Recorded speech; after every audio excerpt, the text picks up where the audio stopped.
आपका लेकिन मत अलग है, आपका कहना है कि वो संविधान निर्माता वो नहीं है। अब तो इतिहास भी तोड़ मरोड़ के पेश कर दिया गया, किताबें झूठी सच्ची लिख दी गई है। संविधान निर्माता भीमराव अम्बेडकर है ही नहीं। यदि आरक्षण समाप्त कर दिया जाए जैसा कि आप मांग करते हैं, तो आपको लगता है कि क्या सवर्ण वर्ग के जो गरीब तबके के लोग हैं, गरीब तबके के युवा हैं, उन सबको रोजगार मिल जाएगा? अब वो बेरोजगार नहीं रहेंगे। तब आरक्षण तुम्हारी औकात ही नहीं है, तुम आरक्षण समाप्त कर दो। तुम हो कौन? इसी प्रकार से आरक्षण की बात की जाए तो जो योग्यता है उसको अगर आप दबाकर कुछ लोगों का उत्थान करना चाह रहे हैं तो वह खुद एक स्वयं अपराध। अब देखिए, कुछ तो जाटव समाज के लोग भी आरक्षण का विरोध करने लगे। मैं आपको कम से कम 20 बड़े अच्छे जो हमारे संगठन से जुड़े हुए लोग हैं, मैं आपको दिखा दूं एससी के, जो कह रहे हैं कि भैया ये आरक्षण खत्म होना चाहिए। क्योंकि लोगों को साथ बैठने का अधिकार नहीं, साथ खाने का अधिकार नहीं, एक बर्तन जिनके अलग कर दिए जाते हों, ऐसे में कैसे उसकी भरपाई हो सकती है? क्या इसका कोई मॉडल हो सकता है? जाति के नाम पे लोन, जाति के नाम पे छात्रवृत्ति, जाति के नाम पे कटआउट, जाति के नाम पे फीस, जाति के नाम पे हॉस्टल, जाति के नाम पे छात्रवृत्ति, जाति के नाम पे पीजी, जाति के नाम पे लाइब्रेरी, जाति के नाम पे किराया। यार तो दे दो ना उन्हें। उनको बार बार अपमानित किया जा रहा है कि तुम SC ST के हो। अगर आपके साथ अत्याचार है, दिखाइए सच। चंद्रशेखर रावण, उनसे कैसे वो है रिलेशन है? कई बार आपकी उनसे हॉट टॉक हुई और कई मुकदमे और काफ़ी सारी चीज़ें, और उनको टारगेट करके बातचीत करते हैं। क्या चंद्रशेखर एक विकृत मानसिकता का व्यक्ति है। वो तो सांसद है नगीना से। ठीक है, ऐसे व्यक्ति को लोग चुन रहे हैं और आप कैसे देख मैंने क्या बोला?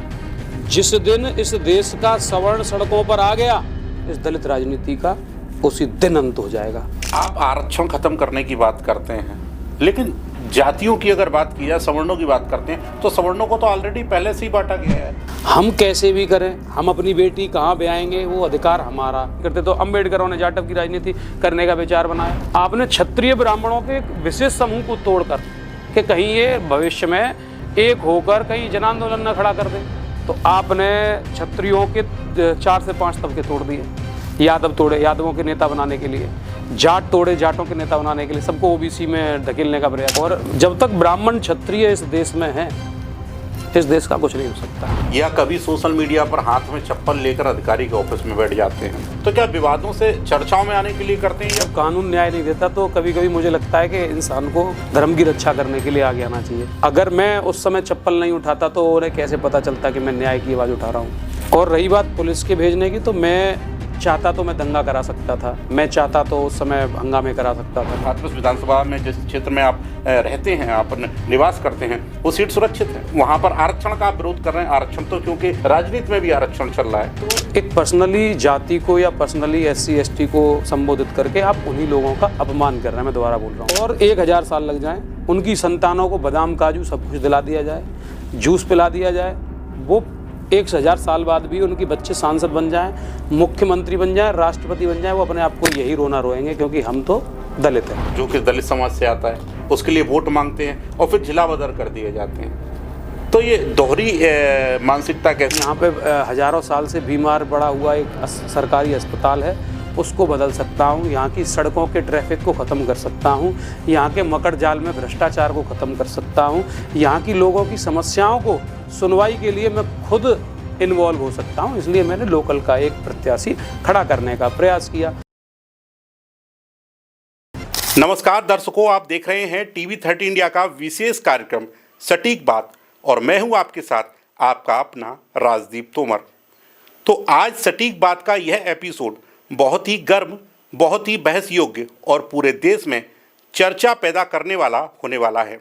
आज हमारे साथ हैं राष्ट्रीय सवर्ण परिषद के राष्ट्रीय अध्यक्ष पंकज धवरैया। आरक्षण, राजनीति, समाज और कई बड़े और तीखे सवाल और उनके बेबाक जवाबों की आशा लेकर हम जुड़े हैं आपके साथ। तो चलिए शुरू करते हैं बिना लाग लपेट, बिना फिल्टर, बस सच्चाई के साथ। तो स्वागत है आपका TV30 इंडिया पर पंकज जी। एक युवा जो अधिकारी बनने के लिए अपनी पढ़ाई करता है, तैयारी करता है, अचानक से वो कैसे राजनीति में एंटर कर जाता है, राजनीति के गलियारों में एंटर कर जाता है, अपनी बात मनवाने के लिए सड़कों पर हंगामा करता है, अधिकारियों को चप्पल दिखाता है, जेल जाता है। कौन है पंकज धवरैया? पंकज धवरैया एक गरीब कमजोर की आवाज़ है, एक दबते हुए समाज की वो श्वास है, आखिरी श्वास है, जिसे आज तक किसी ने जीवन दान देने की सोची ही नहीं है।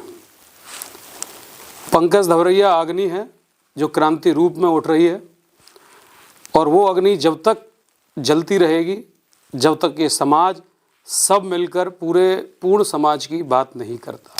क्या सच में सवर्णों के साथ अन्याय हो रहा है, और क्या यह सिर्फ ये एक राजनीतिक नैरेटिव है? देखिए, राजनीतिक नैरेटिव होता तो स्पेशली कुछ ना कुछ लाभ अवश्य मिलता सवर्णों को। सवर्णों ने बलिदान दिए, ये किसी से छुपा हुआ नहीं है। सवर्णों की ही रियासतों से मिलकर इस देश का निर्माण हुआ, इस देश के संविधान का निर्माण हुआ, ये किसी से छुपा हुआ नहीं है। सवर्ण ही सर्वाधिक रूप से टैक्स देने वाला इस देश का प्रमुख रूप से मानने वाला व्यक्ति है, फिर भी उसके लिए क्या योजनाएं हैं। तो इसके बाद मेरे को नहीं लगता कि कुछ बताना चाहिए कि सवर्णों के साथ मतभेद कहाँ कहाँ नहीं है। आरक्षण विरोध ठीक है, पर गरीब सवर्णों के लिए आपकी कोई ठोस योजना? क्योंकि आरक्षण विरोध तो एक जगह तक ठीक, आप जो अपना काम कर रहे हो ठीक है, लेकिन कोई योजना ऐसी, या सिर्फ ये कि ये नारा है कि लोगों को नारा देना और एकजुट करना? देखिए, एकजुट तो किसी भी मांग के लिए होना आवश्यक है, चाहे वो कोई भी मांग हो आपकी। लोग गौ हत्या के लिए भी प्रयास करते हैं, उसमें कितना सफल होते हैं वो अलग राय है। लोगों ने मंदिर की भी लड़ाई लड़ी, लोग आज दलित होने का दावा करते हैं, दलितों को न्याय दिलाने की मांग करते हैं। तो हर मांग के पीछे एक एकता का होना तो अति आवश्यक होता ही है, और ये कोई नैरेटिव नहीं है, क्योंकि नैरेटिव तो केवल एक राजनीतिक भूमिका में होता है। यहाँ तो योगदान ही योगदान है, जहाँ पर राजनीतिक विश्लेषण ही ना हो वो नैरेटिव कैसे हो सकता है। यहाँ पर तो राजनीतिक योगदान ही नहीं है।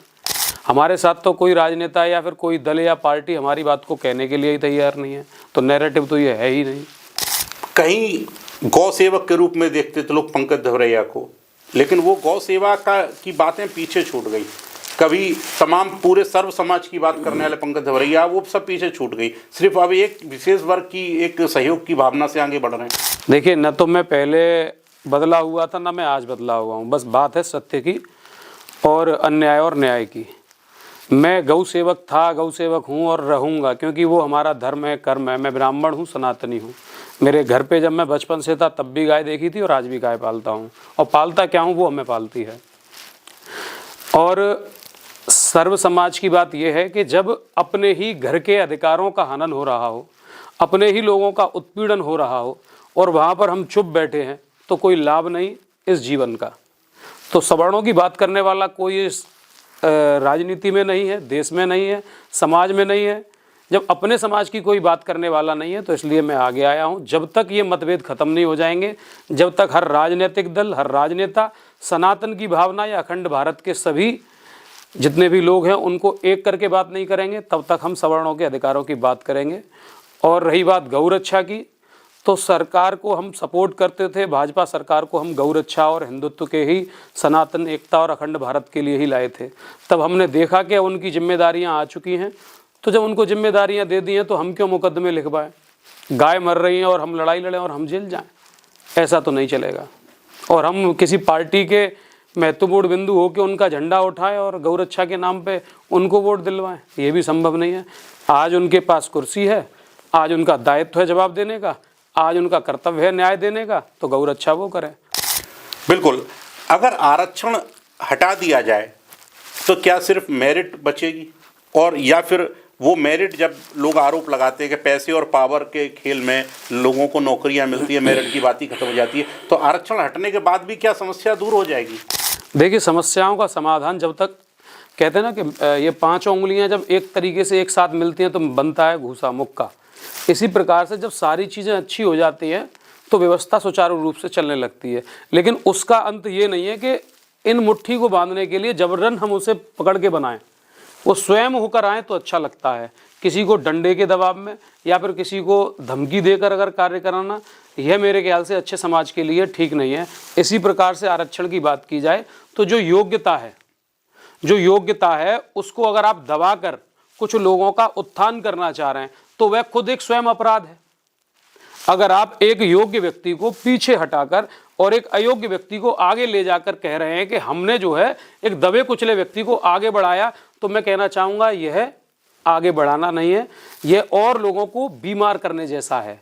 क्योंकि जैसे कि आपने देखा होगा राशन की लाइनों में अच्छे लोग भी होते हैं और खराब लोग भी, मतलब जो संपन्न है वो भी राशन लेने जा रहा है, जिसके पास पैसा है वो भी लेने जा रहा है, जिसके पास नहीं है वो भी लेने जा रहा है। क्यों? क्योंकि उन्हें फ्री के खाने की आदत लग गई। तो आज जब आप उनको फ्री का कुछ देंगे तो वो फ्री का लेने के लिए भागेंगे। तो वही आरक्षण है कि अब हर आदमी देखिए कुछ तो धर्म भी परिवर्तन कर चुके हैं, लेकिन वो धर्म में रहकर अपना शेड्यूल कास्ट या ओबीसी का लेके वो आरक्षण का लाभ लेना चाह रहे हैं। इसी प्रकार से जब समाज एक है तो उनको अवसर दीजिए कि वो अपने ही ज्ञान के आधार पर आगे बढ़े, अपनी योग्यता के आधार पर कुछ प्राप्त करें। ये नहीं है कि आपको लिखना नहीं आता या आपको गाना नहीं आता और मैं आपको जाके केवल सम्मान इसलिए दे दूं क्योंकि आप जातिगत रूप से एक प्रभावशाली व्यक्ति हैं, आपके ऊपर एक ठप्पा है कि आपको हजारों वर्ष शोषण किया गया है, वो भी एक नैरेटिव, वो भी एक केवल राजनीति। एक सवाल बहुत जायज़ सवाल है कि आपके लिए क्या देश महत्वपूर्ण है या सवर्ण वर्ग महत्वपूर्ण है? देखिए, मेरे लिए सर्वप्रथम मेरा राष्ट्र महत्वपूर्ण है और राष्ट्र का उत्थान करने में जिनकी भूमिका महत्वपूर्ण है उनका सहयोग करना मेरा कर्तव्य है। तो फिर एक सवाल इस पर बनता है, क्योंकि आपने कहा राष्ट्र महत्वपूर्ण है, तो उस राष्ट्र का हिस्सा तो वो दलित शोषित समाज के लोग भी हैं जिनसे आरक्षण हटाए जाने की या छीने जाने की आप मांग करते हैं और बात करते हैं, तो उसी राष्ट्र का हिस्सा तो वो लोग भी हैं। उसी राष्ट्र के निर्माण के लिए तो मैं उनको सहयोग कराना चाहता हूं। मैं नहीं चाहता कि वो कमजोर बने।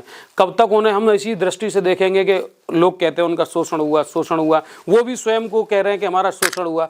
यह किसी को उत्थान करने की कोई भी योजना नहीं है। आरक्षण देकर उनको बार बार अपमानित किया जा रहा है, शोषित वंचित कहकर उनको बार बार अपमानित किया जा रहा है कि तुम SC ST के हो। अरे हम तो चाहते हैं कि उनके ऊपर से ये धब्बा हटे और उनको एक राष्ट्र के बेहतरीन नागरिक होने का अवसर मिले अपनी योग्यता के आधार पर। क्योंकि जब एक व्यक्ति स्वयं को देखता है कि हमारा परिवार कमजोर है तो उसके पीछे के जो लोग होते हैं वो भी कहते हैं कि हम सब लोग कमजोर हैं। तो इस नेगेटिविटी को हम दूर करना चाहते हैं। हम चाहते हैं कि भारत का एक एक नागरिक योग्य है, क्षमतावान है। हम सनातन परंपराओं को मानने वाले व्यक्ति हैं। कहते हैं चंदन इस देश की माटी, तपोभूमि हर ग्राम है, बच्चा बच्चा राम है। तो यहाँ पे तो हमने ऐसी कोई भी अंतर किया ही नहीं है किसी में कि कोई अलग है। बस व्यवस्था है, किसी ऑफिस में कोई मैनेजर होता है तो किसी ऑफिस में कोई प्यून होता है। ये हर विषय की परिस्थितियाँ और स्थितियाँ निर्धारित करती हैं कि वहाँ क्या है, और यही सनातन पद्धति है। यदि आरक्षण समाप्त कर दिया जाए जैसा कि आप मांग करते हैं, तो आपको लगता है कि क्या सवर्ण वर्ग के जो गरीब तबके के लोग हैं, गरीब तबके के युवा हैं, उन सबको रोजगार मिल जाएगा? अब वो बेरोजगार नहीं रहेंगे? देखिए, रोजगार तो उनके कार्य के ऊपर निर्भर करेगा। यहाँ पर रोजगार और उसकी बात है ही नहीं। यहाँ तो बात है केवल योग्यता को दबाने की। रोजगार तो सरकारें कितनी आ गई, वो निर्धारित नहीं कर पाई कि योग्यता दर के हिसाब से उनको रोजगार मिलेगा। ये निर्धारित जरूर करेगा कि योग्य व्यक्ति फांसी नहीं लगाएगा। ये निर्धारित जरूर करेगा कि योग्य व्यक्ति जहर नहीं खाएगा। ये निर्धारित जरूर करेगा कि देश में गाली गलौच नहीं होगी। ये निर्धारित जरूर करेगा कि कोई भी आपस में जातिगत भेदभाव नहीं होगा। यह निर्धारित जरूर करेगा कि देश विकसनशील क्षेत्रों में हमेशा सबसे आगे दिखेगा। क्योंकि हमारे देश में प्रतिनिधित्व की बात की जाए तो हर क्षेत्र में सबसे ज़्यादा युवा आगे बढ़ के काम करता है। कहीं ना कहीं उसको दबाया जा रहा है, वो विदेशों की ओर प्रस्थान कर रहा है। राष्ट्रीय सवर्ण परिषद क्या एक सामाजिक आंदोलन है या फिर राजनीतिक विकल्प बनने की राह पर है?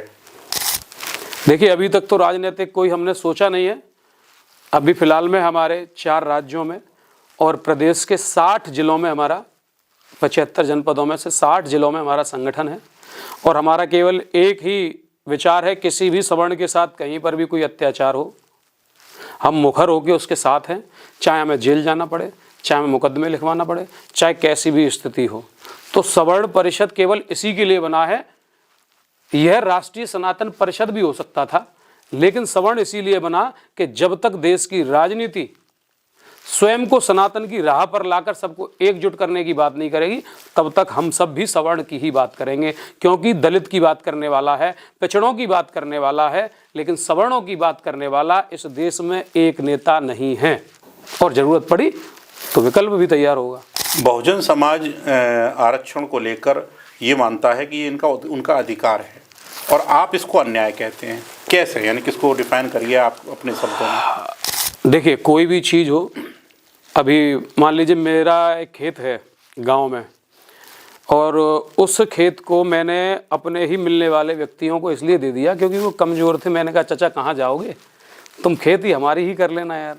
तो उन्होंने उस समय मुझसे बड़ा प्रेम से बोला कि हाँ हाँ हाँ भैया, मैं दूर नौकरी करता हूँ, वहाँ बचत नहीं हो पाती। हालांकि ये उससे जुड़ा हुआ नहीं, लेकिन कहीं ना कहीं वो तर्क यहाँ साबित हो सकता है, क्योंकि हमें तर्क देने का और सही बात बोलने का अधिकार दिया है संविधान ने, इसलिए बोल रहा हूँ मैं।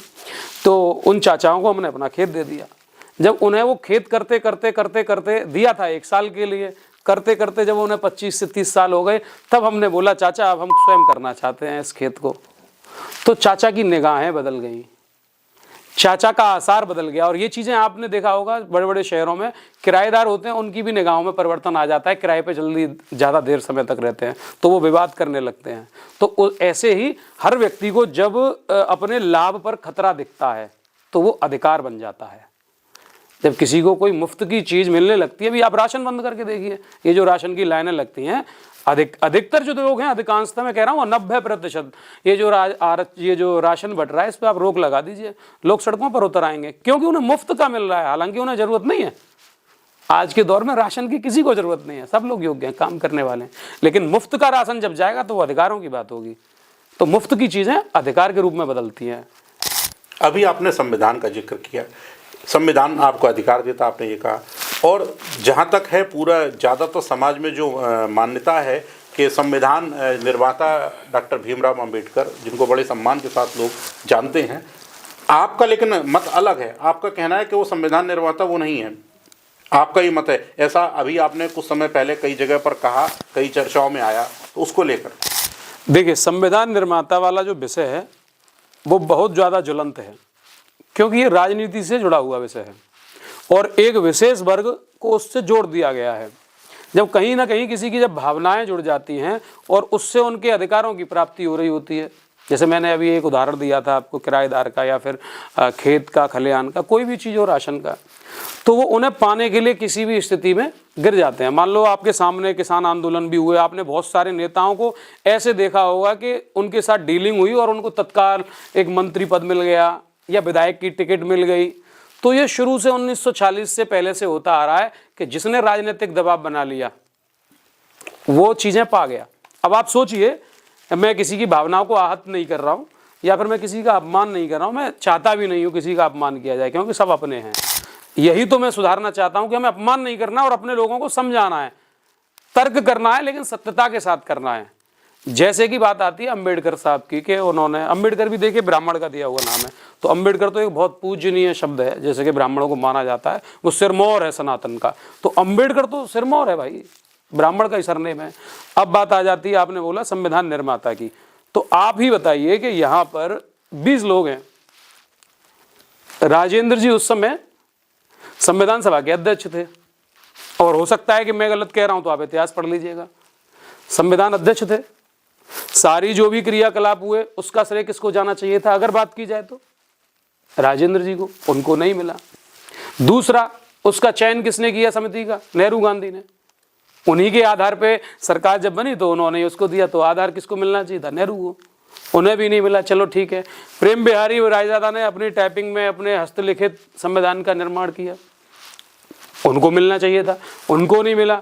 अब बात आ जाती है BN राव की, इसमें 395 अनुच्छेद हैं और 389-88 के करीब करीब कुछ 400 से ऊपर अत्यधिक पहुंच जाते हैं लोग संविधान निर्माण में। तो उसमें इतने सारे लोगों का योगदान था और केवल प्रारूप समिति के अध्यक्ष को आप कहते हैं कि संविधान का सुधार कर लिया। मैं तो ये भी मान लेता हूं कि उन्होंने शब्दों को हलंत लगा के ठीक कर लिया, डंडा ठीक कर दिया और बाद बाकी चीज़ें ठीक कर दी। हो सकता है उन्होंने सुधार भी कर दिया हो पंक्तियों में। क्या केवल एक इतने ही काम पर किसी को संविधान निर्माता कह देना ठीक है?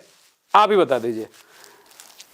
आप बोल सकते हैं एक व्यक्ति ने 283 अनुच्छेद दिए 395 में से, या तो उसको आप हम योगदान दीजिए जिसने 283 अनुच्छेद दिए, मतलब जिसने ज्यादा काम किया है। और अंबेडकर साहब की एंट्री कब हुई है साहब संविधान सभा में, ये भी महत्वपूर्ण है। करें ना लोग, पढ़े ना, हम तो पढ़ते ही नहीं थे संविधान के मामले में। जब लोग कहने लगे ना हमारे बाप ने बनाया, उसके बाप ने बनाया। तो हमने कहा यार किसके बाप ने बनाया, पढ़े तो सही।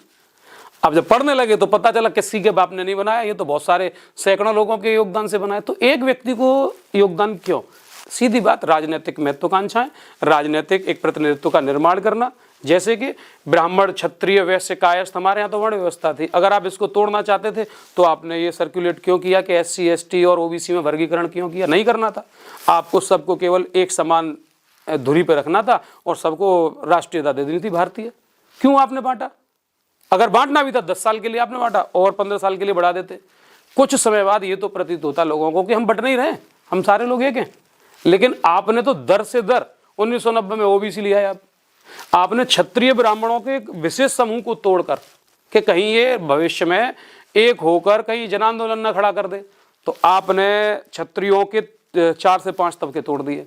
यादव तोड़े, यादवों के नेता बनाने के लिए, जाट तोड़े, जाटों के नेता बनाने के लिए, सबको OBC में धकेलने का प्रयास किया। आप ही सोचिए कि क्षत्रिय समाज जिनके पास साहूकारिता रही हो, जमीनें रही हो, जिनके लाठ में दम रहा हो। मैं रहा हूँ बचपन से जाट बाहुल्य सीट पे रहा हूँ, इगलास में जन्म है मेरा, हाथरस का, लेकिन वहीं पैतृक मेरा निवास है इगलास अलीगढ़। वहाँ जाट बाहुल्य क्षेत्र है। वहाँ जब कोई लड़ाई हो जाता है, जाटों से लड़ाई होगी, तो एक उस दृष्टि से देखा जाता था कि वो बहुत बाहुबली है। ब्राह्मण तो आपने इतिहासों में भी देखा होगा, बहुत गरीब था, कमजोर था, लेकिन शोषण की बात आती तो ब्राह्मणों ने किया। तो सारी चीजें बस यहीं पर आके निर्भर करती हैं कि जो सारे लोग योगदान दे रहे थे उन लोगों में से किसी का नाम क्यों नहीं है। या फिर आप दे सकते थे कि इतने लोगों ने मिलकर बनाया, तो हमें कोई आपत्ति नहीं थी। लेकिन एक विशेष व्यक्ति को आप बार बार सम्मान दे रहे हैं, तो ये देखिए पीड़ा होगी। तो भाई हम बोलेंगे जिसका ज्यादा योगदान उसको उतना सम्मान। ऐतिहासिक अन्याय की भरपाई, यानी कि जो पूरे इतिहास में पूर्व में हुआ कि अगर बिना आरक्षण के क्या वो ठीक हो सकती है? क्योंकि लोगों को साथ बैठने का अधिकार नहीं, साथ खाने का अधिकार नहीं, एक बर्तन जिनके अलग कर दिए जाते हों, ऐसे में कैसे उसकी भरपाई हो सकती है? क्या इसका कोई मॉडल हो सकता है आपकी निगाह में? इसके लिए पहले तो हमें पढ़ना चाहिए और लोगों को पढ़ाना चाहिए। हम लोगों को क्या है, लोग बरगलाते हैं, लोग सुनते हैं। अभी मुझे सुनेंगे तो हो सकता है मुझसे लोग प्रभावित हो जाए, हो सकता है मुझे गालियां दें, पर लेकिन जब तक हम अपने बच्चों से नहीं बोलेंगे कि इतिहास की ज़्यादा जानकारी करो। अब तो इतिहास भी तोड़ मरोड़ के पेश कर दिया गया, किताबें झूठी सच्ची लिख दी गई हैं। पर लेकिन आप सोचिए, अगर वाकई में इतने भरपूर रूप से अगर शोषण किया होता तो इतनी संख्या में SC ST समाज होता? सोचिए, विचार करिए। लोग कहते हैं कि हांडी बांधी, झाड़ू पीछे लगा दी, पानी नहीं पीने को देते थे, खाना नहीं खाने को देते थे। आप सोचिए, विचार करिए, इतनी भारी संख्या में ये लोगों की भीड़ होती। सच्चाई को कोई जानना ही नहीं चाहता। ये तो केवल लड़ाने का प्रयास है कि एक व्यक्ति अयोग्य है, उसको कैसे भी गुमराह कर लो। हालांकि लोग योग्य हो रहे हैं, लोग बढ़ रहे हैं, जो समझते जा रहे हैं। अब देखिए, कुछ तो जाटा समाज के लोग भी आरक्षण का विरोध करने लगे। मैं आपको कम से कम 20 बड़े अच्छे जो हमारे संगठन से जुड़े हुए लोग हैं, मैं आपको दिखा दूं SC के, जो कह रहे हैं कि भैया ये आरक्षण खत्म होना चाहिए, SC ST एक्ट खत्म होना चाहिए, संविधान निर्माता भीमराव अम्बेडकर है ही नहीं। आप कहेंगे जाटा बोल रहा है, कि मैं दिखाऊं, बात करा देता हूं मैं आपकी। ऐसे लोग भी हैं। तो कारण यही है कि उनको इतिहास नहीं बताया गया, उनके दिमाग में जहर भर दिया जा रहा है कि क्यों, कि उनकी राजनीति कैसे चलेगी, उनके समाज से नए नए लीडर कैसे पैदा होंगे, क्योंकि उन्हें मतलब नहीं है भविष्य में क्या होना है। राजनीति, किनकी राजनीति? कोई भी नेता हो, कोई एक नाम किसी का भी ले सकते हैं। मुलायम सिंह हो सकता है कि अपने यादवों की राजनीति करते, तो अम्बेडकरों ने जाटव की राजनीति करने का विचार बनाया, फिर उसके बाद बहुजन का माहौल बना। कोई भी हो सकता है, वो एक राजनेता थे। चंद्रशेखर रावण, उनसे कैसे वो है रिलेशन है? कई बार आपकी उनसे हॉट टॉक हुई और कई मुकदमे और काफ़ी सारी चीज़ें, और उनको टारगेट करके बातचीत करते हैं क्या? देखिए, पहले तो मैं चंद्रशेखर से मेरा कोई मतलब नहीं है। वो एक कहते हैं ना, विकृत मानसिकता का व्यक्ति है। चंद्रशेखर एक विकृत मानसिकता का व्यक्ति वो तो सांसद है नगीना से। ठीक है, ऐसे व्यक्ति को लोग चुन रहे हैं और आप कैसे कह सकते हैं? देखिए, मैंने क्या बोला कि जो झूठ फरेब आदमी के मन में भर जाए, नफरत भर के लोगों को बांट कर, मैं देखिए ना हिंदू मुसलमान करता हूँ ना, मैं जाति धर्म करता हूँ, मैं केवल कहता हूँ सत्य सत्य है और असत्य असत्य है। इसको चुनना सीखिए जो गलत है। लेकिन हमारे देश की रीढ़ की हड्डी पता है लोगों को, जाति और धर्म। टारगेट करो, बरगला दो, लोग भड़क जाते हैं। मैं भी आपको बता तो रहा था, वहीं पे आके आपने प्रश्न दूसरा कर दिया। पूरी बात आपने सुनी नहीं। बिल्कुल कंटिन्यू। हाँ, कंटिन्यू। पहले चंद्रशेखर की बात बताऊंगा, पहले उसको बता देता हूँ कि जो बरसों साल की पीड़ा अगर है, अगर आपके साथ अत्याचार है, दिखाइए साक्ष्य, दिखाइए सबूत, कोई तो होगा। दिखाइए चीजें कि तुम्हारे साथ कहाँ शोषण हुआ। अब मैं बताता हूँ, 2 मिनट की, मेरा कोई मुसलमानों से भी कोई दोष नहीं है। इस भारत पे यहूदियों ने वार किया, मुगलों ने किया, अंग्रेजों ने किया। तो एक बहुत पुरानी व्यवस्था थी, मैं तो सबको ब्राह्मण क्षत्रिय वैश्य शूद्र, मैं तो सनातन को मानने वाला व्यक्ति हूँ। तो उसमें जब हमले हुए तो उसमें से एक जाति थी जिसने कहा कि हम मर जाएंगे लेकिन कैसा भी काम नहीं करेंगे तुम्हारा, ठीक है। तो उसमें से ब्राह्मण और क्षत्रिय के ऐसे व्यक्ति थे जिन्होंने गर्दनें कटा दी, बहुत कम संख्या में। तो कुछ लोगों ने जंगलों का रुख अपना लिया, तो जंगलों की ओर चले गए। तो ब्राह्मण क्षत्रियों का बहुत योगदान रहा। इन्हीं ब्राह्मण क्षत्रियों में से कुछ ऐसे भी लोग थे, वैश्य शूद्र में से भी ऐसे लोग थे जिन्होंने कहा साहब हमारी जान बख्श दो और साहब हम जो है तुम्हारे जो भी आप काम कहेंगे वो कर लेंगे। तो उन्हें चमड़े का काम दे दिया कि आप चमड़ा छीन लो। तो ये जो इस शब्द की जो उत्पत्ति हुई है, इस शब्द की जो उत्पत्ति हुई है, ये कोई गाली नहीं है, ये तो कर्म के अनुसार उनको नाम दे दिया गया। ये किसी को गाली नहीं है, अपमान नहीं, ये जाति भी नहीं थी। इसका निर्माण ब्राह्मण क्षत्रिय वैश्य शूद्र के उन लोगों में से हुआ जो लोग मुगल और अंग्रेजों से डर गए और उन्होंने गाय की खाल छीलना स्वीकार कर लिया। ये हमारे ही अपने लोग हैं।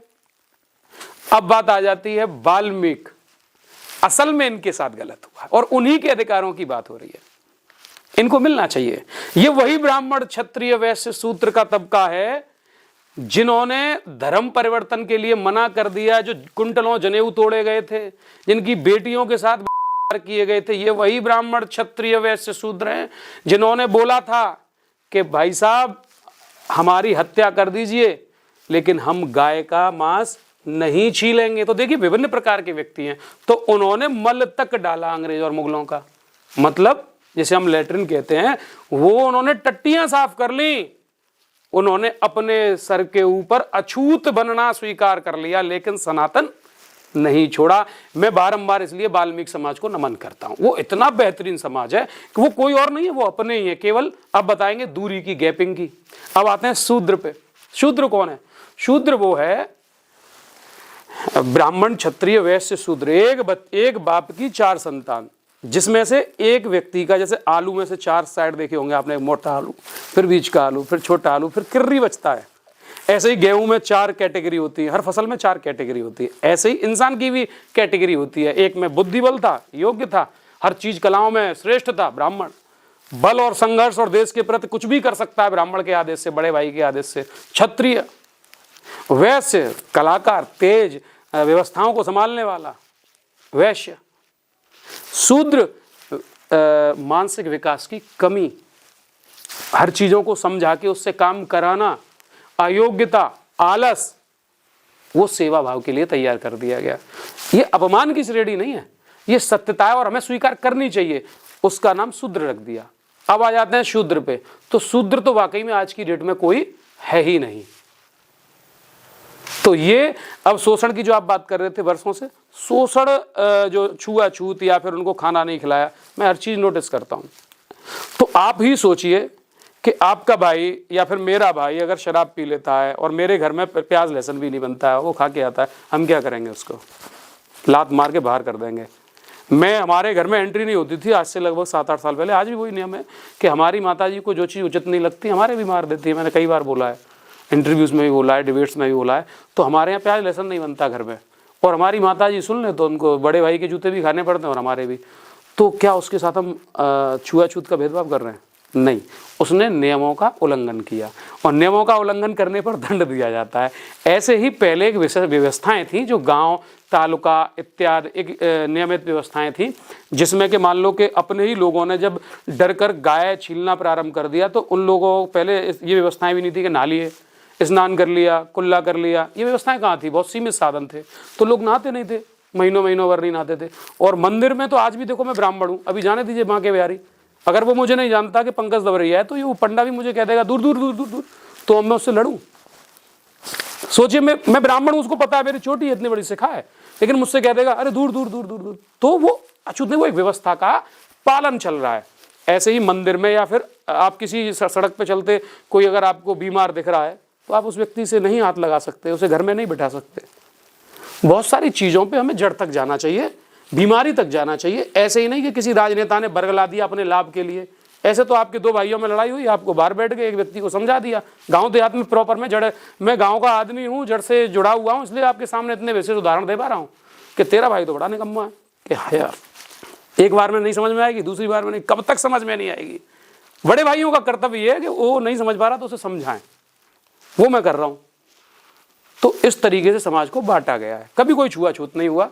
ये व्यवस्थाएं थी, व्यवस्थाओं में जब जब विघ्न आए तब तब लोगों ने उसके राजनीतिक लाभ लिए। और रही चंद्रशेखर की, वो व्यक्ति नहीं है, वो बहुत बड़ा राजनेता बनने का महत्वाकांक्षी व्यक्ति है। उसके लिए एक लड़का मरे, 100 लड़का मरे, 500 लड़का मरे, उससे कोई फर्क नहीं पड़ता। और मैं ऐसा व्यक्ति नहीं हूं कि मैं किसी भी समाज को लड़ाकर, किसी भी बच्चों को हत्या कराकर राजनीति करूं, वरना मुझ पर तो बहुत अवसर आए, नहीं करूंगा। आपने तो बहुत विरोध किया, बहुत वीडियो वायरल हुए, तमाम चीज़ें हुई कि आपकी जो संरक्षण में और लोगों को मारा जा रहा है, पीटा जा रहा है, इस तरीके की तमाम चीज़ें, और गाड़ियों को रोका जा रहा है, विरोध किया जा रहा है। और अगर बुलगड़ी कांड की भी बात करें उस दरमियान भी, तो आरोप तो आप पे भी लगे हैं। देखिए, गलत करोगे, जब कानून न्याय नहीं देता तो कभी कभी मुझे लगता है कि इंसान को स्वयं भगवत गीता के अनुसार धर्म की रक्षा करने के लिए आगे आना चाहिए। क्योंकि जब न्याय राजनीतिक रूप से हाथों में पहुंच जाए तो फिर अधिकारों की मुझे लगता है हनन होने लग जाता है। नहीं, अभी तो आप कह रहे BN राव जी के लिए कह रहे थे कि संविधान के निर्माता वो हैं, और उसी संविधान को आप अब भगवत गीता पे क्यों पहुंच रहे हैं? आप संविधान के अनुसार क्यों नहीं न्याय मिलना चाहिए? देखिए, हमारे लिए दोनों प्रमुख है। कानून की व्यवस्थाएं जहाँ कानून से चल रही हैं, आप कानून मान रहे हैं तो आपके लिए हम कानून रूप से चलेंगे। जब कानून को आप ही नहीं मान रहे तो फिर हम काहे को मानेंगे? जब आप चिल्ला रहे हो कि हम संविधान संविधान संविधान से चलने वाले लोग हैं और आप उसका अपमान कर रहे हो। संविधान तो नहीं चाहता कि अहिंसा हो, संविधान तो नहीं चाहता किसी को मारा जाए, संविधान तो नहीं चाहता कि झूठ फैलाया जाए, संविधान तो नहीं चाहता कि भेदभाव किया जाए। जब आप ये सारे काम कर रहे हो, हम आपको अवसर दे रहे हैं, जब आप भी ये सारी सीमाएं लांघ रहे हो तो हमने क्या कसम खा रखी है? हम तो भैया पूर्ण सनातनी है, हमने तो छोड़ा भी नहीं है। मुगल आए, यहूदी आए, अंग्रेज आए, उनके बाद हम अब तक बैठे हैं बने हुए, तो कुछ तो होगा हमारे खून में। भाई, ब्राह्मण केवल ब्राह्मण नहीं है, उसके अंदर सारी कला है। वो क्षत्रिय भी है, वो वैश्य भी है, शूद्र भी है, वो सब चीज़ों से निर्मित है ब्राह्मण। और जब तक ब्राह्मण क्षत्रिय इस देश में है, इस देश का कुछ नहीं हो सकता। तमाम चंद्रशेखर आए, अंबेडकर साहब आए, कोई भी आए, कोई नहीं कुछ बिगाड़ पाएगा। आप आरक्षण खत्म करने की बात करते हैं, लेकिन जातियों की अगर बात की जाए, सवर्णों की बात करते हैं, तो सवर्णों को तो ऑलरेडी पहले से ही बांटा गया है। जहाँ पे अगर बात करें तो ब्राह्मणों की बात करें तो ब्राह्मणों में जो है 20 बिस्वा वाले ब्राह्मण, सनाड्य ब्राह्मण, तमाम उनमें ऑलरेडी तमाम जो है कि अलग अलग वर्ग बटे हुए हैं। ऐसी क्षत्रियों में बात करें तो ये जादौन है, ये सेंगर हैं, ये चौहान हैं, और तमाम उनमें एक गैप देखने को मिल जाता है। या अगर जो है वैश्यों की बात करें तो वैश्यों में लोग वासले समाज को अलग बताते हैं, अग्रवालों को अलग नज़र से देखते हैं। तो आप पहले अपने आप में ये डिसाइड कर लें कि सवर्णों को पहले आपस में ये जो एक विघटन है इसको दूर कर लें कि पहले आरक्षण की लड़ाई लड़ना जरूरी है। हर चीज़ एक पर्सनल होती है। मेरे हाथ पे चोट लगी है, ये मेरा पर्सनल मामला है। मेरे समाज पे हमला हो रहा है, वो अलग मामला है। अब समाज पे हमला होगा तो पहले उस पर ध्यान दिया जाएगा, या फिर मेरी पर्सनल चोट पे मैं ध्यान दूंगा तो वो मेरा पर्सनल मामला है, उसे कोई देखने नहीं बैठा। तो ऐसे ही अगर इन उपजातियों की जो आप बात कर रहे हैं, मैं उस पर बताना चाहूँगा, यह हमको अधिकार है अपने जीवन जीने की व्यवस्था का। हम कैसे भी करें, हम अपनी बेटी कहाँ ब्याएंगे, वो अधिकार हमारा, और हमारा नहीं, ये हर माता पिता का, हर व्यक्ति का, कि उसने अपनी संतान को पैदा किया है। ऐसा नहीं है कि 18 साल के बाद उसे संविधान ने अधिकार दे दिया, बालिग हो गया। जो अपने नैतिक मूल्यों को अगर वो भूल रहा है तो भूल जाए, लेकिन जो हमारे को सिखाया गया है उन नैतिक मूल्य, वो कहते हैं कि 18 साल हो चाहे पूरा जीवन हो, माता पिता का सम्मान करना है, उनके बीमार होने पर उनका ख्याल रखना है। तो ये संविधान में तो कहीं नहीं लिखा है, तो क्या हम ऐसा कार्य नहीं करेंगे? ये तो भगवत गीता में लिखा है, रामायण में लिखा है। हमारे यहाँ राम का निर्माण, राम की पुस्तकें क्यों पढ़ाई जाती हैं कि हम राम जैसे आदर्शवादी बने, ऐसे पुत्र बने। बताइए, राम जैसे मर्यादा पुरुषोत्तम बने, मर्यादा के साथ करें जो भी काम करें। तो ये अपनी व्यवस्थाएं हैं कि हमारी पुत्री पैदा होगी, हमारा पुत्र पैदा होगा, वो हमारे निजी मामले हैं और हर माँ बाप के निजी मामले होने चाहिए। अपने हिसाब से सारे लोग निर्णय लेते हैं, उसमें किसी का हस्तक्षेप नहीं होना चाहिए। अगर आप वाकई में अगर करना चाहते हैं, आप जो कानूनी संवैधानिक जो मूल्य हैं उनके आधार पर बात करना चाहें तो आप कर दीजिए ना राष्ट्रीयता, हम समर्थन करते हैं। एक देश, एक विधान, एक व्यक्ति, व्यवस्थाएं एक, करिए, कोई दिक्कत नहीं है, हम पीछे नहीं हटेंगे। लेकिन आप बार बार हमला करेंगे कि जाति खत्म करो, उपजातियां खत्म करो, तो इनसे आपको क्या समस्या है भाई? आपको क्या समस्या है? वो उनका निजी मामला है, उनको हेयर कटिंग कैसे रखनी है, मुझे गोरा रहना है, काला रहना है, ये हमारे निजी मामले हैं। हर आदमी को खुद के अधिकार हैं, इस पे आप पीछे नहीं पड़ सकते। हम आपसे नहीं पीछे पड़ रहे कि आप ये क्यों कर रहे हो, आप हमें गाली क्यों दे रहे हो, तुम उसको संवैधानिक खनन कर रहे हो, फिर भी कर रहे हो, हम कुछ भी नहीं कर रहे। तो ये हमारे निजी मामले हैं, सबके निजी मामले हैं। बिटिया बेटा कहाँ बयान है? नहीं, एक जिम्मेदार अधिकारी ने एक बयान दिया एक मंच पर कि ये आरक्षण अगर ख़त्म करने की बात करते हैं तो अपनी बेटियां अगर हमारे यहाँ ब्याह दें, तो इस तरीके का एक बयान आया था। तभी तो कह रहा हूँ ये मानसिक विकृत लोग हैं, तभी मैं ये चीज़ें बोल रहा हूँ कि ये जो मानसिक नीच जो लोग होते हैं, ये पढ़ लिख कर भी केवल और केवल अगर देखा जाए तो ये पॉस्को का आरोपी है।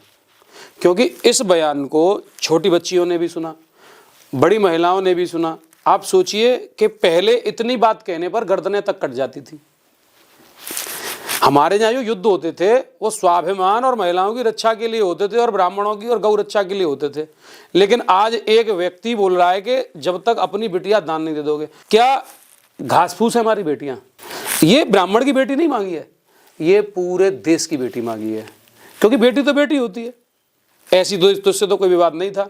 एक अच्छे संगठन के अध्यक्ष भी हो, IAS भी हो, योग्य व्यक्ति हो, और आप कह रहे हो बेटियां चाहिए, संबंध बनवाऊंगा तब आरक्षण। तुम्हारी औकात ही नहीं है, तुम आरक्षण समाप्त कर दो। तुम हो कौन? तुम पे 420 का मुकदमा चल रहा है, तुम्हारी कोई सुनेगा कौन? हाँ, हमारे देश में दलित राजनीति है, उसका ये लोग लाभ ले रहे हैं। ऊटपटांग BJP का संरक्षण प्राप्त है कि आप कुछ भी करो, हम कर दिए हैं। अभी मेरा पता नहीं है, निर्णय करेगा संगठन। बाकी का 14 दिसंबर को MP मध्य प्रदेश में घेराव है, मुख्यमंत्री का कार्रवाई होती है ठीक है, वरना BJP को अलविदा कराएंगे। असली समस्या क्या है? आरक्षण है या युवाओं को नौकरियां ना मिलना है? क्योंकि देखिए, आरक्षण की जो बात चलती है वो सबसे ज़्यादा नौकरियों को लेकर, बेरोजगारी को लेकर चलती है कि लगता है कि किसी का हक और स्पेशली किसी व्यक्ति को दिया जा रहा है। तो क्या अगर नौकरियां ही समस्या है, अगर ये नौकरियां की समस्या दूर हो जाए तो आरक्षण हटाए जाने की कोई आवश्यकता ही नहीं पड़े? देखिए, व्यवस्था गलत हो या सही, व्यवस्था का विरोध होता है। नौकरियां तो पैदा कर भी सकते हैं हम, लेकिन बात है व्यवस्था। आप बचपन में पैदा हुए, हम जब युवा हुए तो हमें खुद नहीं पता था, हम ग्रेजुएशन में आ गए, हमें फिर भी अंदाज़ा नहीं था, हम PCS की तैयारी कर रहे थे, फिर भी हमें अंदाज़ा नहीं था कि SC ST कम्युनिटी भी ज़्यादा, जब पढ़ने लगे तब हमें नॉलेज हुई पोस्ट ग्रेजुएशन के बाद।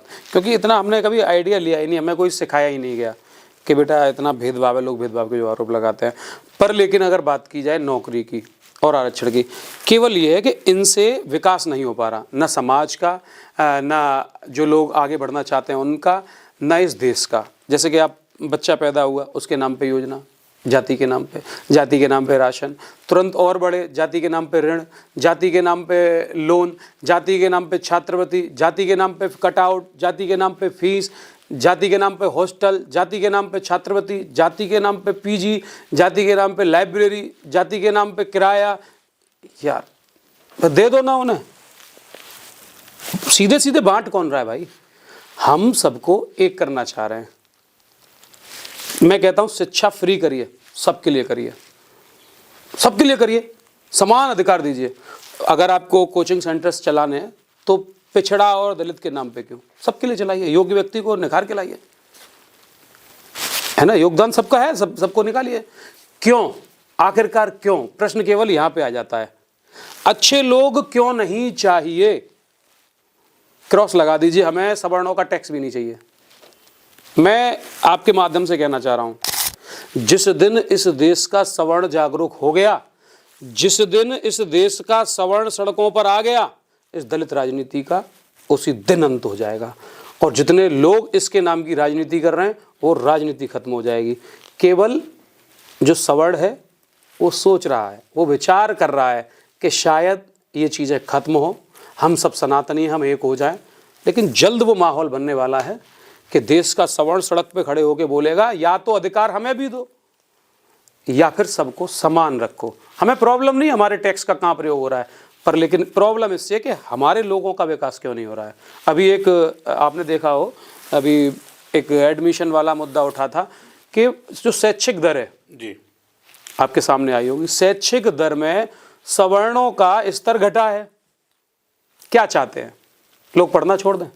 लोगों की मानसिक स्थिति ये हो गई है कि हमें पढ़ लिख कर नौकरी नहीं मिलेगी। स्कूल में जाते हैं तो एक रिक्शे वाला 7,000 रुपये फीस दे रहा है और दूसरे वाला वजीफा ले रहा है। उनका आत्मबल कमजोर हो रहा है। किसी को आप बादाम खिला के मजबूत करिए, हमें कोई समस्या नहीं है, लेकिन किसी के घर की रोटी छीड़ के अगर दूसरे को दे रहे हैं उससे हमें समस्या है। किसी किसान की फसल छीन के किसी अन्य व्यक्ति को दी जाए तो समस्या होगी, लेकिन उस किसान को दवाई दीजिए, उसे व्यवस्थित करिए, उसे शैक्षिकता के आधार पर उसे योगदान देना सिखाइए, कोई समस्या नहीं है। सबका विकास करिए, लेकिन किसी के अधिकारों को छीन के किसी का विकास करना यह न्यायपूर्ण नहीं है। आप अपने आप को सवर्णों के नेता के रूप में प्रेजेंट करते हैं। सवर्णों के लिए ऐसा क्या किया जो आपको लगता है कि आप सवर्णों के नेता हैं? अगर ऐसे काम अगर कोई समाज में आपसे ये सवाल करे तो जिसको बता सकें आप। देखिए, इसमें कोई मुझे शर्म नहीं आ रही, न मुझे किसी का डर है कि मैं सवर्णों का प्रतिनिधित्व नहीं करता। मैं सवर्णों का प्रतिनिधि हूँ और दमखम से हूँ। जब तक मैंने आपको बोला, जब तक संपूर्ण सनातन की मांग राजनेता नहीं करेंगे, राजनीतिक दल नहीं करेंगे, दलित ओबीसी की मांग करने वाले लोग जब तक सनातन पर नहीं आएंगे, तब तक मैं भी सवर्णों की लड़ाई लड़ता रहूँगा। ये तो सीधा है। पर लेकिन सवर्ण अगर बात की जाए धर्मानुसार तो सवर्ण मतलब सभी वर्ण, लेकिन बात की जाए संवैधानिक अनुसार, राजनीतिक अनुसार, तो सवर्ण मतलब जनरल तबका। तो मैं तो हमेशा से, मेरी तो शुरुआत ही समानता पे होती है और खत्म भी समानता पे होती है। और रही बात सवर्णों की मांग की, हाथरस भूलगढ़ी प्रकरण हो, असत्यता और सत्यता वाला, तब से लेकर और आज तक मैं 2016 से सवर्णों की बात कर रहा हूँ, उनके लिए लड़ रहा हूँ। लगभग 12 वर्ष के करीब हो गए और कई बार जेल भी गया, कई मुकदमे आपके सामने हैं।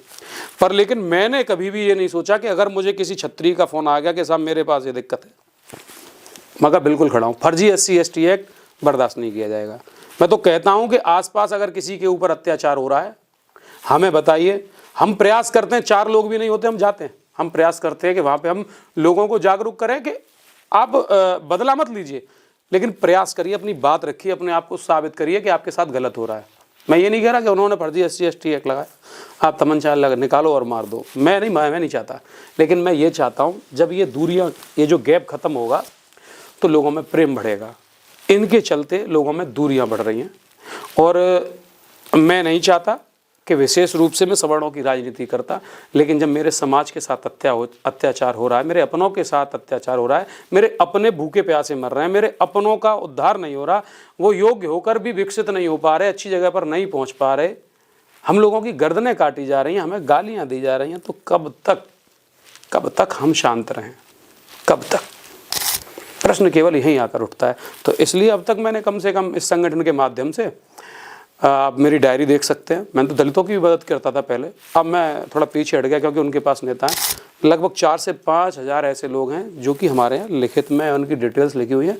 कभी भी आप हमारे यहाँ से रजिस्टर ले लीजिए, फ़ोन कर लीजिए कि उनकी हमने थाने दरबार से या वैसे भी ज़रूरत पड़ी तो उनकी मदद की हमने। विवादों से आपका नाता रहता है, अक्सर विवादित बयान देकर और चर्चाओं में आ जाते हैं, या कभी सोशल मीडिया पर हाथ में चप्पल लेकर अधिकारी के ऑफिस में बैठ जाते हैं, कभी रोडों पर गजिस्ट्रेट रैंक के अधिकारी से बदतमीजी करते हैं, पुलिस उठा के जेल भेज देती है, तमाम इस तरीके के विवाद। तो क्या विवादों से चर्चाओं में आने के लिए करते हैं या कुछ और इसके पीछे की बात है? देखिए, हर चीज़ है ना, आदमी को समय सिखाता है, और ये चीज़ें लगभग आप 4-5 साल पहले की बात कर रहे हैं। जब छोटा वृक्ष बड़ा बनता है तो उसमें परिवर्तन आते रहते हैं, है ना। तो मैं ये नहीं कहूँगा, कुछ लोग इस बात को हास्यप्रद लेंगे कि तुमने शुरुआत की तो पहले क्यों नहीं सोचा। जीवन में परिवर्तन आना अति आवश्यक है, और जो काम किए वो भी ज़रूरी थे। अगर मैं उस समय चप्पल नहीं उठाता तो उन्हें कैसे पता चलता कि मैं न्याय की आवाज़ उठा रहा हूँ। और रही बात पुलिस के भेजने की, तो मैं चाहता तो मैं दंगा करा सकता था, मैं चाहता तो उस समय हंगामे करा सकता था, लेकिन मैंने प्रशासन का हमेशा सहयोग किया। प्रशासन जो है हमेशा अच्छा कार्य करने का विचार रखता है, लेकिन प्रशासन के पीछे एक शक्ति होती है, वो होती है राजनीतिक शक्ति। प्रशासन में बैठे हुए व्यक्ति कभी भी नहीं चाहते कि गलत हो, लेकिन जो प्रशासन का जो पीछे का चेहरा है वो लोगों के समक्ष नहीं होता। तो उसके जो पीछे बैठी हुई शक्तियाँ थी, उन्होंने मुझे जेल भिजवाया, उन्होंने मेरे ऊपर शोषण कराए, उन्होंने मेरे ऊपर अत्याचार कराया। प्रशासन ने कभी मेरे ऊपर शोषण नहीं किया। प्रशासन ने तो हमेशा मेरी मदद की है। मैं तो सिखाया गया प्रशासन का हूँ। मेरे को तो आज जो कुछ सिखाया है सब प्रशासन ने सिखाया है। आप कह रहे हैं जैसे कि अगर उस समय आप हाथ में चप्पल लेकर सरकारी एक कार्यालय में अधिकारी के सामने नहीं बैठते तो शायद न्याय की बात ना होती। तो क्या आपका कहना है कि हर व्यक्ति न्याय पाने के लिए यही रास्ता अपनाए? क्या संवैधानिक और कोई रास्ता नहीं बचा है? ऐसा है, लोग जब तक नज़दीक तक नहीं जाते तो वो सारी सच्चाइयाँ क्लियर नहीं होती। वो जो चप्पल वाली बात है वो लोगों ने वायरल की, वो वीडियोस वायरल की, लेकिन कहानी ऐसी नहीं थी। कहानी थी एक दलित महिला, आज से 3-4 साल पुरानी मामला है, वो 3-4 साल पुरानी बात है। तो एक दलित महिला थी और वो वहाँ आशा थी। हमें उसके बारे में कोई जानकारी नहीं थी। हमारे एक संगठन के पदाधिकारी थे, उनसे उनका जुड़ाव था। उन्होंने हमें बताया कि भैया इस तरीके से एक महिला को पीटा हुआ है और आपकी हमें विशेष आवश्यकता। उस समय मैं वहीं था, तो मैं तत्काल वहाँ पहुँचा। तो मैंने वो चप्पल उठा के सीएमएस के सामने केवल ये बोला था, आप बताइए आपने चप्पलों से मारा, अगर यही चप्पल से आपको, वहाँ पे एक और सीएमएस थी, ये कोई महिला मारे या फिर वो मारे, लेकिन वो सारी चीज़ें तो क्लियर नहीं हुई। लेकिन वो लोगों ने एक नेगेटिविटी फैला दी कि मैंने अधिकारी पर चप्पल उठाई। वो चप्पल नहीं थी। मैं बोल रहा था अगर इस चप्पल को अगर आपको कोई ऐसे कोई मारे, वो महिला चप्पलों से मारी गई थी। तो मैंने बोला कि आप ही बताइए सर, ये चप्पल आपने उनको पिटवाया, यहाँ पे आप खड़े थे, इसी चप्पल से ये लोग आपको मारे हैं, या आपके साथ ऐसी घटना हो तो क्या सही है? केवल ये था। लेकिन लोगों ने कहा कि मैंने चप्पल दिखा के सीएमएस को मारा। नहीं है, सच्चाई जब तक लोगों तक नहीं जाएगी। एक और आरोप लगता है कि संगठन की आड़ में, क्योंकि ये आरोप तब लगता है जब आप बताते हैं कि नहीं आप अभी तक, क्योंकि लोग नहीं जानते आपका कि कोई क्या आपके पास क्या आपके आय के स्रोत हैं। लोग देखते हैं पंकज धवरिया एक हीरो स्टाइल में जो है सोशल मीडिया पे देख रहे हैं, महंगी महंगी गाड़ियों से चल रहे हैं, बड़ा काफिला चल रहा है, बहुत सारे लोग चल रहे हैं और फुल टाइम जो है समाज सेवा, यानी कि ये नहीं है कि कोई काम व्यापार के लिए कोई समय निकाल रहे हो, सुबह से लेकर रात तक लोगों के लिए उपलब्ध हैं। तो ये सब कहाँ से मेंटेन करते हैं? जब यहाँ वहीं से ये आरोप एलिगेशन लगते हैं कि इसका मतलब ये संगठन की आड़ में कहीं कोई धन उगाही का कोई रास्ता अपना रखा है।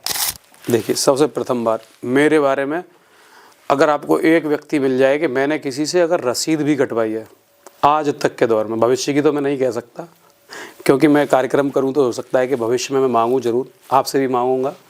अगर आप आपको लगे मैं अच्छा कार्य कर रहा हूं, किसी गरीब कन्या का विवाह कर रहा हूं, तो आप करें तो बेस्ट। तो मैं नहीं मांगता। एक व्यक्ति ये नहीं कह सकता कि पंकज धवरिया या पंकज धवरिया के किसी कार्यकर्ता ने किसी से चंदा भी लिया है। यहाँ पर ये बात ख़त्म होती है। अब गाड़ी और काफिला, मेरे कार्यकर्ता स्वयं गाड़ियाँ लेके आते हैं, उनकी गाड़ियों के ही वो मुझे प्रेम करते हैं, उसमें ले जाते हैं। नंबर दूसरा। नंबर तीसरा, जो आप गाड़ी की बात कर रहे हैं, मेरे भाई ने मुझे गिफ्ट किया, मेरे तीनों भाइयों ने मिलके मुझे गिफ्ट किया। और मेरे आय और स्रोत, मैं खेती करता हूँ, एमएससी हूँ, और जो भी मिलता है मैं सब्र रखने वाला व्यक्ति हूँ। तीनों भाई बाहर करते हैं, हमारे परिवार जॉइंट फैमिली है, हम लोग एकदम विचारधारा के व्यक्ति हैं। माँ के संघर्ष के बाद हमने हमेशा ये सोचा है कि अच्छा रहेंगे, एक रहेंगे, खुश रहेंगे। तो हमें ज़्यादा की आकांक्षा नहीं है कि ज़्यादा सब कुछ हो तभी ठीक है। आपने देखा होगा कि मैं कभी कभी तो दो ज़्यादा कपड़े भी नहीं चेंज करता, क्योंकि हमें ज़्यादा पैसे की अभिलाषा नहीं है। अब ये चीज़ें व्यवस्थाएं जब कार्यकर्ता करते हैं तो उनको हम संतुलित रखते हैं। बाकी का हमारी कोई ज़्यादा अभिलाषाएं नहीं है, तो ज़्यादा हम व्यापार या उस पर ध्यान नहीं देते हैं। कृषि से हमारा परिवार चलता है। आरक्षण की लड़ाई लड़ते हैं, नौकरियां लोगों को मिले, इसकी लड़ाई क्यों नहीं लड़ रहे हैं? समाज में इस चीज़ की जागरूकता क्यों नहीं कि आरक्षण खत्म हो? अरे लोग जागरूक हों और लोगों को रोजगार मिले, इसकी लड़ाई। और ये इसलिए मैं कह रहा हूँ क्योंकि आपने एक प्लेसमेंट एजेंसी भी चलाई थी शायद, और वो अब शायद रनिंग पे नहीं है। तो लोगों को रोजगार देने का आपके दिमाग में कहीं आया तो था, ये दिमाग में आया था, लेकिन वो अब कंटिन्यू भी नहीं है। और उस मुद्दे पर क्यों नहीं आप आगे आ रहे हैं? देखिए, लोगों के रोजगार का तो ये, सरकार को जितने ज़्यादा कंपनियां, फैक्ट्रियां ये उपलब्ध कराएंगे तो रोजगार तो उन्हें मिलेंगे। लेकिन मैं तो ये चाहता हूँ ये सारे काम सरकार के हैं। जब तक हम उस सदन तक नहीं पहुँचेंगे अपनी बात नहीं उठा पाएंगे। जब तक अच्छे प्रतिनिधि समाज को नहीं मिलेंगे तो ये सारी बात मुख्यमंत्री, प्रधानमंत्री, श्रम रोजगार मंत्री इनके सामने नहीं उठेंगी। या जो योग्य लोग हैं, आप जैसे कि मानते हो कि आपको एक लोन चाहिए और आपको बेरोजगार सहायता का निर्माण होना चाहिए, ये मान लो आप योग्य हैं और आपको 10 लाख की ज़रूरत है, आप खुद 5 लाख रुपए या 1 लाख रुपए खर्च करके लोन लगा रहे हैं तो आप काम ही नहीं कर पाएंगे। तो जो ज़रूरतमंद हैं, योग्य लोग हैं, वो विकल्प के रूप में काम करें और सरकार उन्हें सहयोग करे तो तमाम नौकरियां उपलब्ध होंगी। आरक्षण की बात चल रही है, मुस्लिम आरक्षण को लेकर आप क्या, आपका जो स्टैंड है क्या है? किसी को नहीं मिलना चाहिए। क्यों मिलना चाहिए? किसी को नहीं मिलना चाहिए।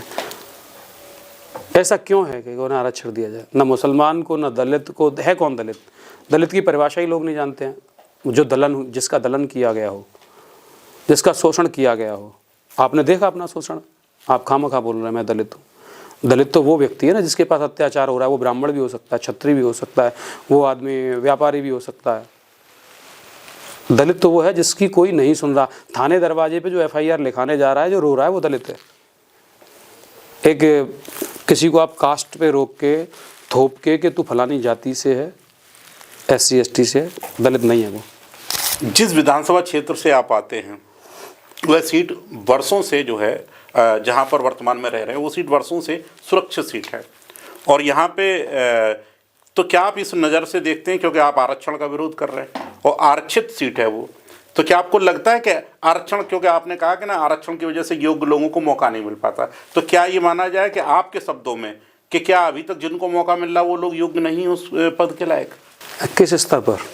राजनीतिक स्तर पर। अगर किसी राजनीतिक पार्टी में, क्योंकि यहाँ पे सीट सुरक्षित सीट है, हाथरस विधानसभा में जिस क्षेत्र में आप रहते हैं, आप निवास करते हैं, वो सीट सुरक्षित है और वहाँ पर आरक्षण का आप विरोध कर रहे हैं। आरक्षण तो क्योंकि नौकरियों पर भी आरक्षण है, शिक्षा के क्षेत्र में आरक्षण है, राजनीति में भी आरक्षण चल रहा है। ऐसी स्थिति में देखिए, मैंने जैसे ही बोला, एक तो खुला फील्ड है, उसमें आप 2 लोगों को पहले ही निर्वाचित कर दें कि यहाँ पे इन लोगों को ही लड़ना है। मतलब ये 2 पहलवानों से कुश्ती होनी ही नहीं है और ये 2 पहलवान अलग कुश्ती लड़ेंगे, तो वहाँ तो 100% फाइनल है कि वही लोग करेंगे। लेकिन एक अवसर है जहाँ पे हज़ारों योग्य लोग दौड़ रहे हैं, तो आप किसको पसंद करेंगे? नूरा कुश्ती को या फिर हज़ारों लोगों वाली को? नूरा कुश्ती को कोई पसंद नहीं करेगा ना, वो पसंद करेंगे हज़ारों वाली को। योग्य होगा वो सामने आएगा। तो एक पर्सनली जाति को या पर्सनली SC ST को संबोधित करके आप उन्हीं लोगों का अपमान कर रहे हैं। मैं दोबारा बोल रहा हूँ, आप उन लोगों का अपमान कर रहे हैं, आप उनके मानसिक स्तर को नीचा कर रहे हैं। वो कभी आगे नहीं बढ़ पाएंगे। और 1000 साल लग जाएं, उनकी संतानों को बादाम काजू सब कुछ दिला दिया जाए, जूस पिला दिया जाए, वो 1000 साल बाद भी उनके बच्चे सांसद बन जाएं, मुख्यमंत्री बन जाएं, राष्ट्रपति बन जाएं, वो अपने आप को यही रोना रोएंगे क्योंकि हम तो दलित हैं। अगर उनका मानसिक स्तर बढ़ाना चाहते हैं तो उनको इस बीमारी से दूर करना पड़ेगा। और ये जो SC ST की जो सीट हैं, जो आरक्षित सीटें हैं, ये ख़त्म होनी चाहिए, जिससे कि अन्य लोगों को समान अवसर मिले, अपने बेहतर कार्य दिखाने का अवसर मिल सके। आरक्षण की बात करें, आरक्षण होना नहीं चाहिए, और फिर भी जो यहाँ पे लोकसभा क्षेत्र है उसमें आरक्षित सीट पर आप अपने एक कैंडिडेट का समर्थन करते हैं जो कि दलित समाज से आता है, उसके लिए वोट मांगते हैं और फिर जिला बदर कर दिए जाते हैं। तो ये दोहरी मानसिकता कैसी कि आरक्षण का विरोध भी कर रहे हैं, आरक्षण वाले व्यक्ति का समर्थन भी कर रहे हैं? नहीं, समर्थन का, मैंने तो पहले बोला मैं किसी का विरोधी नहीं हूँ। समर्थन की ये बात है, जब कानून व्यवस्था से देश चल रहा है तो हम उससे अलग तो नहीं जा सकते कि मैं पूरे देश के कानून को बदल दूंगा।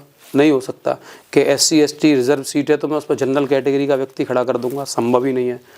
तो सीधा है, जब मुझे लगा कि हमारा कोई व्यक्ति रिप्रेजेंट करेगा और हालातों को देखते हुए, क्योंकि सारे लोग बाहरी थे, मुझे लगा कि मैं एक अच्छा प्रतिनिधि लोगों को दे सकता हूं, अपने क्षेत्र की समस्याओं को सुन सकता हूं। यहाँ पे हज़ारों साल से बीमार पड़ा हुआ एक सरकारी अस्पताल है, उसको बदल सकता हूँ। यहाँ की सड़कों के ट्रैफिक को ख़त्म कर सकता हूँ, यहाँ के मकड़ जाल में भ्रष्टाचार को ख़त्म कर सकता हूँ, यहाँ की लोगों की समस्याओं को सुनवाई के लिए मैं खुद इन्वॉल्व हो सकता हूं। इसलिए मैंने लोकल का एक प्रत्याशी खड़ा करने का प्रयास किया, जिसमें राजनीतिक रूप से इन्वॉल्व होकर भाजपा सरकार ने, सत्ता ने मुझे जिला बदर करा दिया, क्योंकि उन्हें ये लग रहा था कि मैं वोट कटुआ साबित होऊंगा, वोट कटेगा तो हो सकता है वो हार जाएं। मैं साफ बात बोलता हूं, तो उन्होंने मुझे जिला बदर करा दिया। बाकी भाजपा में तमाम हत्यारे हैं, तमाम हिस्ट्री शीटर हैं, तमाम लोग हैं, उन लोगों पर कोई कार्रवाई नहीं हुई। मैं तो केवल मुझ पर जो मुकदमे हैं एक कहीं घेराव का है, तो कहीं किसी की आवाज़ उठाने का है। लेकिन भाजपा में तमाम उस समय मर्डर के आरोपी थे, सपा में मर्डर के आरोपी थे, बसपा में मर्डर के आरोपी थे, लूट के आरोपी थे। उन लोगों को नहीं, तमाम भूमाफिया लोग हैं, उन पर कोई कार्रवाई नहीं हुई। तो ये तो राजनीतिक रूप से मुझे कमज़ोर करने के लिए, मुझे यहाँ से चुनाव से हटाने के लिए मेरे साथ ये रवैया अपनाया गया था। सबसे अंत में हम चाहेंगे कि TV30 इंडिया के दर्शकों के लिए आपका कोई संदेश हो इस मंच के माध्यम से। मेरा बस इतना ही संदेश है कि देश हमारा है, समाज हमारा है। सबसे बड़ी बात कि आज का जो चौथा स्तंभ है इस देश का, वह अपनी जिम्मेदारियां नहीं निभा रहा है। और आप जैसे योग्य पत्रकार प्रयास कर रहे हैं कि हर लहजे को सटीक तरीके से लोगों तक पहुंचाया जाए, कोई भी चीज़ छुपे ना, क्योंकि हर व्यक्ति को अधिकार है अपनी बात रखने का। अब तक केवल दलित और पिछड़े के नाम पर आवाज़ उठती थी, अब सवर्णों के नाम पर आप जैसे पत्रकार आवाज़ उठवा रहे हैं या अपनी बात रखने का अधिकार या समय दे रहे हैं, तो ये बहुत अच्छी बात है। और लोगों से मेरा अंतिम में बस यही निवेदन है, जांचें, परखें, विश्वास करें और लोगों को एकजुट रहने के लिए आह्वान करें। देश हमारा है, गलत चीज़ों का विरोध करें। यह देश हम सबका है, यहाँ जो कुरीतियाँ हैं उनके लिए विरोध करें, ना कि जाति धर्म के नाम पर या फिर संप्रदाय के नाम पर, पार्टियों के नाम पर या क्षेत्रवाद के नाम पर, भाषा के नाम पर। हमें लड़ना नहीं चाहिए, ये हमारा देश है, हमारी मातृभूमि है, हमें सबको मिलकर रहना है। गलत का विरोध करें और सत्य को स्वीकार करें, अखंड भारत का निर्माण करें। बहुत से सवाल कड़वे थे, बहुत से जवाब चौंकाने वाले थे और बहुत सी बातें सोचने पर मजबूर करने वाली थी। धन्यवाद पंकज जी, आज आपने जो कहा वह आने वाले समय की बहस को और भी तेज करेगा। दर्शकों, अगर आप चाहते हैं कि समाज सच में बदले तो बहस भी जरूरी है और समाधान भी जरूरी है। मिलते हैं सटीक बात के अगले एपिसोड में एक और बेबाक बातचीत के साथ।